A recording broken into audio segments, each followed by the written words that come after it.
Hello! Today we're going to be restringing this very guitar.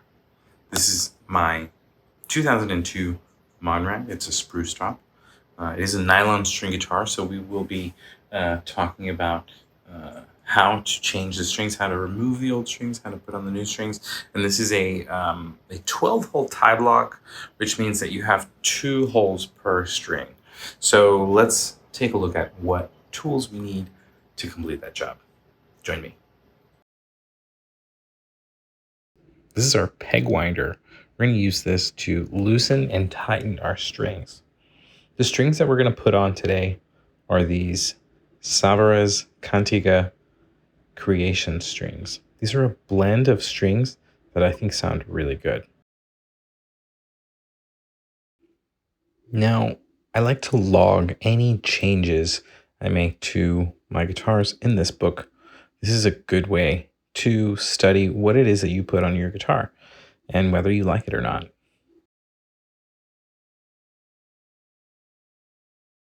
This microfiber cloth to clean off the body of the guitar once the strings are off. And these clippers too. I know, dangerous, but we're going to clip the knots at the end of the string, being very careful. I like to use this bridge bib that I got from Strings by Mail. It helps me protect the guitar from the strings. And this might come in handy at the end as a reward. I wanted to show you this so you can see how some of these bass strings are tarnished and how it's just time to change the strings. Now you might hear the difference of a dull string. It sounds just damp. Strings like batteries are dramatic and they die. So dead strings are no good. Now we're going to begin this process by loosening the strings on the headstock and then removing them at the bridge. Let's start by removing the low E string. We're going to loosen it using our peg winder. Make sure that the sound is going lower in pitch. And we can see over here at the bridge how it's loosened up quite a bit, so that we can remove the string from the tie block by pulling it out of their holes. Perfect. Now that we have that done, let's move over to the headstock where we're going to take the string out by hand. Now, this is not usually the angle in which I change my strings, and so it's a little bit more complicated from this angle trying to show it to you. But without using any special tools, this is how a string is removed. And then I'm going to put it in a little loop and put it in my string bag. Let's repeat this process for the remaining 5 strings.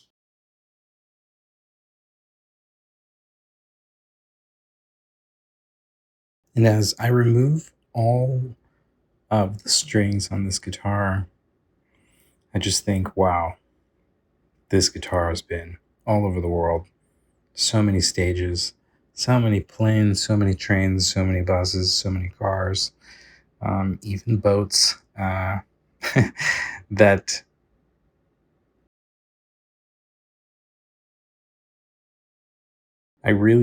I do it out of love for the instrument, because this is all that this instrument's ever given to me.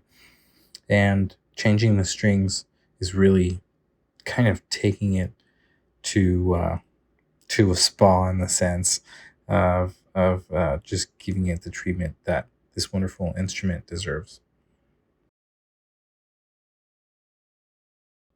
And so now that we have gotten to the treble strings, G, B, and E, notice how I'm keeping the string at attention with my left hand.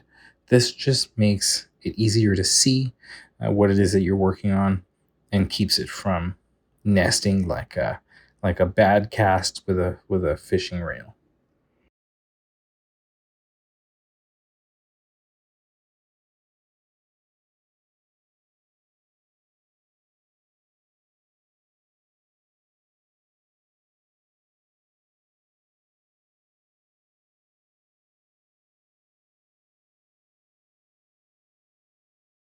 Finally, now that we have all the strings removed from the headstock, I like to prepare for the next part of the string changing mission with just aligning the holes so that I could see them all. Because a little preparation goes a long way here, we do not want to make this any more difficult than it already is.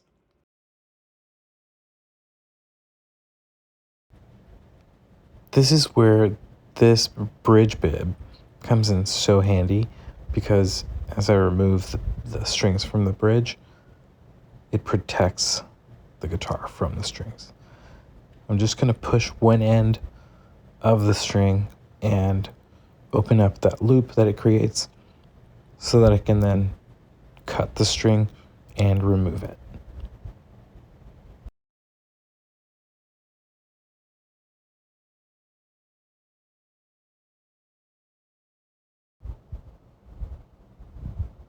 And as you can see, the high E string is giving me some trouble, but that just means that I had it on there pretty good in the first place. So to save some time, I'm just gonna use my clipper tool here very carefully to just cut off the string before it takes any more of my patience with this high E string.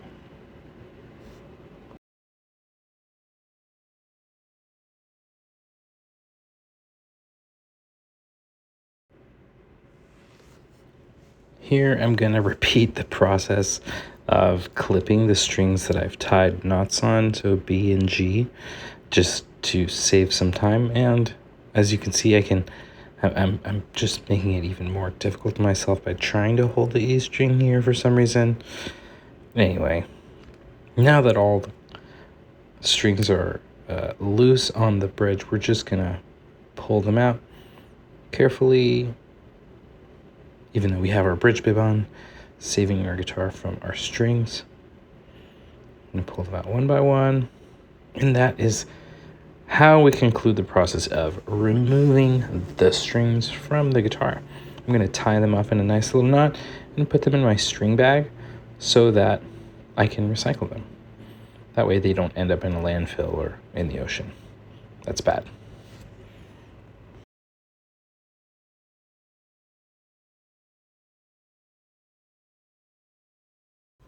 So now that we've removed the strings, let's give the guitar a once-over with this cloth to wipe your guitar, since it's easier to do this with the strings off.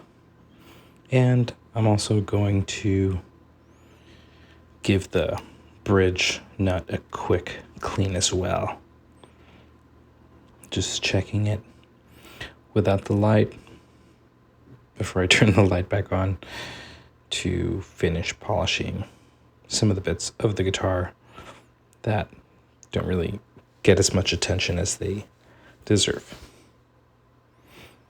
Now here, I'm looking at the bridge to see if there's any kind of grime on there, and I'm going to give it a quick clean.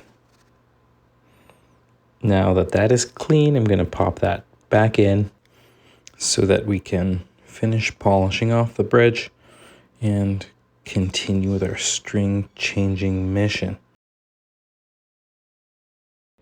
And finally, we get to put on our new strings. So these are Cantiga Creations. I love these strings because they're a blend of strings. I am pretty OCD about opening packages 100% correctly, as I did in this demonstration. Now I'm going to pull out these strings and deal them as if we were in some kind of string casino. These are the bass strings, which are your normal Cantiga bass strings. Then the G is going to be a composite string, and the new crystal B and E are going to be nylon. I love this blend of strings because it kind of fixes the intonation issue with the G, and they just sound really good. So, beginning by putting the high E string through the hole that's farthest away from you, we're going to attach it to the tie block, tie a little knot at the end of the string, and we're going to let it be and go on to the next string.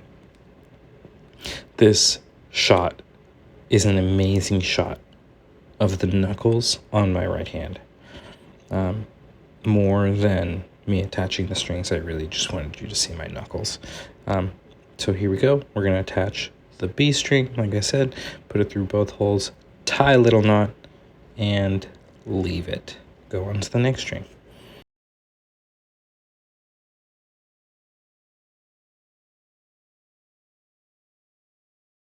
Putting it through the hole furthest away from me, through the next one, tying a knot, and letting it be.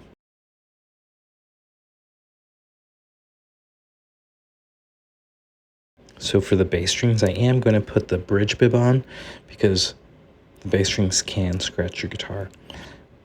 Not that this guitar doesn't have any scratches on it, I just don't want any more on there. Okay, so let's proceed with our bass strings. So notice that the bass string, I'm going to follow the same process, except I'm not going to tie a knot at the end. Notice how the bass string has a little bit of red on the end. I like to use this end because this end is kind of useless, and I'm just going to cut it off at the end of this process. So put it in through the farthest hole, come back around, put it in through the one closer to you, and then cross them and make sure that the string holds itself. Okay, and the last and final string, the low E string. So now that we have all of the strings attached to the bridge and we pulled them a little bit, this is where our preparation that we did before is going to come in handy, because now we're just going to take our strings and just one by one guide them through their respective hole on the headstock. So I'm going to take the string, loop it back around, and do the same loop. I did the loop twice, and you're going to see here in a sec that I actually take it back. I only do want to loop the string one time, kind of like we treat a shoelace on the first tie, and just pull it tight. And we're going to move on to the next string. Same process here. Put the string through. Make sure that you have not crossed your treble strings. Make that initial loop like the shoelace and go on to the next string.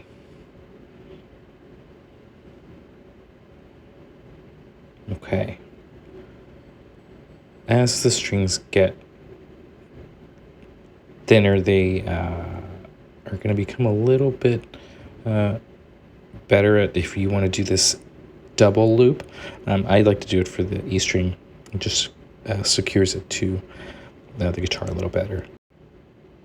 All right, now that I have a little bit better view here, we're just going to take our treble strings and tighten them with our peg winder so that they're not super loose and that we can see that the string is holding itself down. So as the string comes back around, you want to make sure that the end of the string is being placed under the string you are pulling tight.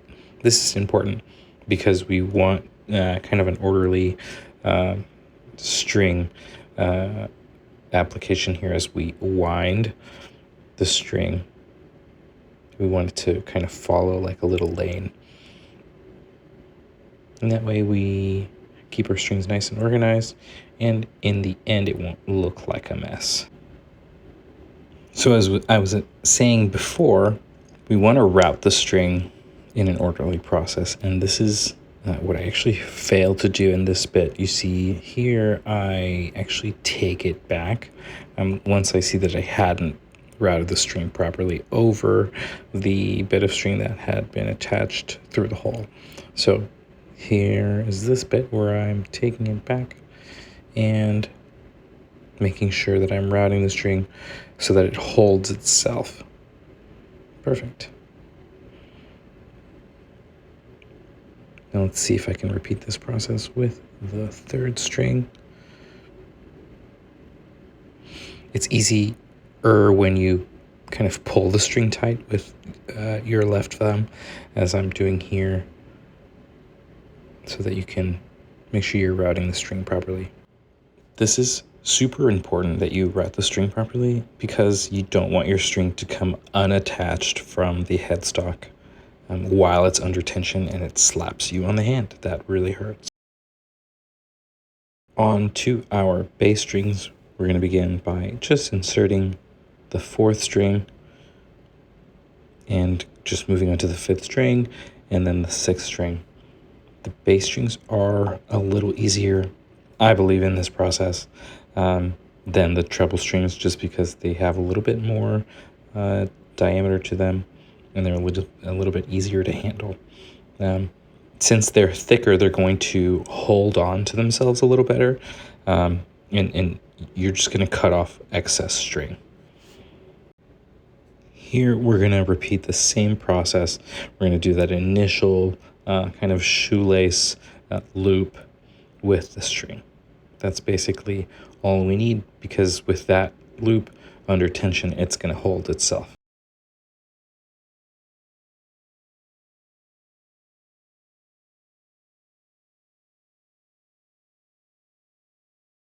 And now that that is securely fastened, let's move on to the A string.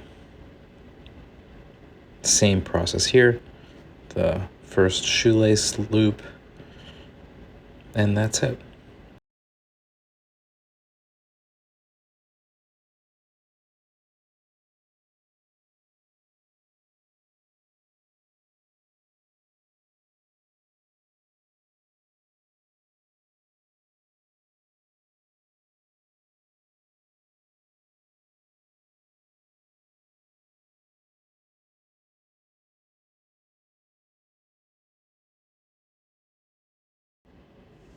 Okay, now that we have the strings completely attached to the guitar, let's add a little bit of tension to each string one at a time.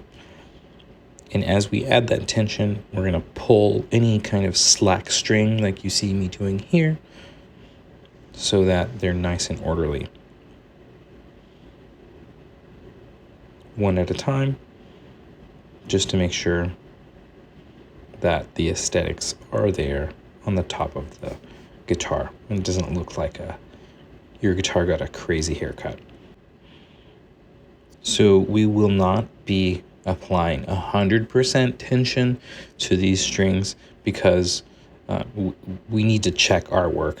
So once I finish here with the 4th string and make sure that they're all under tension and that everything looks good at the top, we're actually going to double back and go to the bridge and make sure that our ties that we made to the bridge are secure. So in this initial stage, do not put full tension on the strings.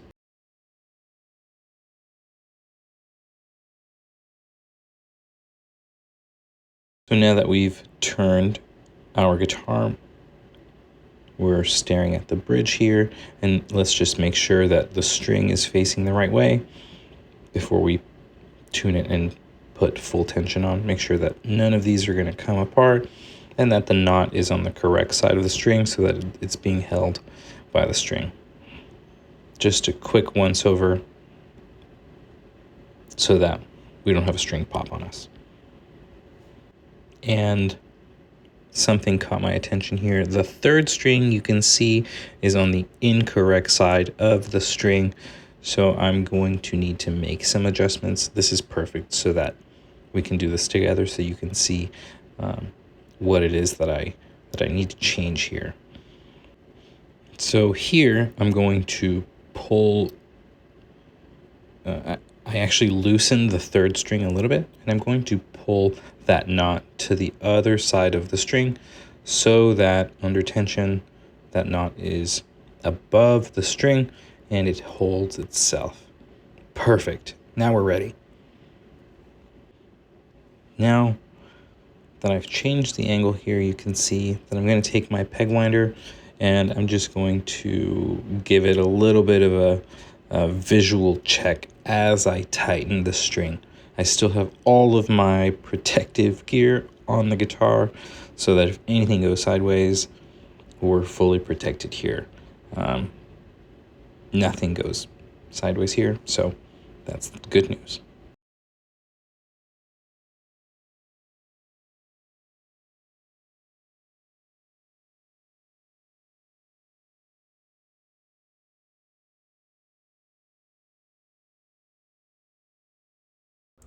The last thing before we start to tune is to cut off any excess string we have hanging off of the bridge so that that excess string does not scratch our guitar. This is something you do at the very end once you know that everything's fastened properly. And yes, I'm using these clippers, so you got to be very careful not to touch any part of the guitar with the clippers. That's why I still have all this stuff on. Here I'm going to use the end of the peg winder just to push on the knot of the treble strings very lightly to make sure that they're facing the way I want them to. Finally, we can sit down and tune our guitar. I know that the guitar that you change the strings on is going to thank you for doing that. This is a beautiful renewal process for you and your instrument. It changes the sound and it changes the way we feel the guitar and our connection to our instrument. Thank you for watching. Make sure to hit pick, strum, or slap the like button and subscribe to the channel. Tap the bell icon to receive notifications and stay up to date with my channel. Thank you so much and have a beautiful rest of your day.